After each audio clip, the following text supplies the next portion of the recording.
सगी में जीए सिंधपोरी के कारकुननि धारियुनि जी आबादकारी खिलाफ़ एहतजाज किया है। उन हवाले से वीडियो लिंक ते मौजूद है अमीर अली लक। हिते सगियूं प्रेस क्लब ते जीए सिंध पोरियत संगत के अगवाननि एहतजाज किया है।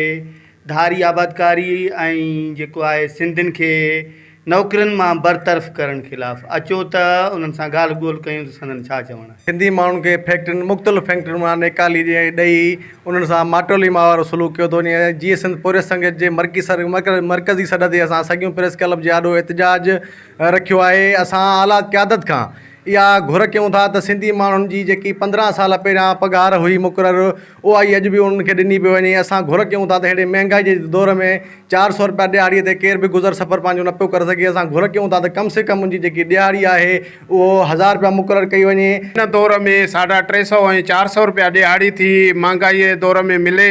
उन्हनि जा भाड़ा किरावा या उन्हनि जो पंहिंजो ख़र्चु जंहिं हिसाब मुताबिक़ हुननि खे कुल 5000 बचे थी।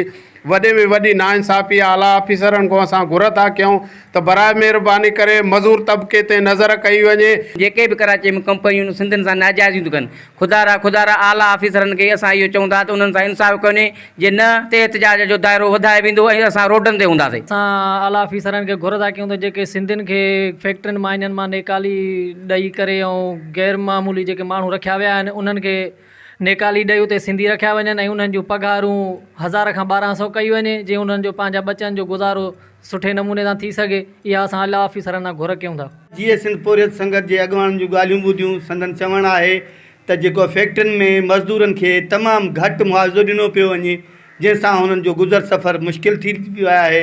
ऐं हुननि जो संदन चवणु हुयो त घटि में घटि जेको आहे मज़दूर जी 30,000 खां मथे तनख़्वाह कई वञे त जी उहो पंहिंजो घर जो गाॾो हलाए सघे।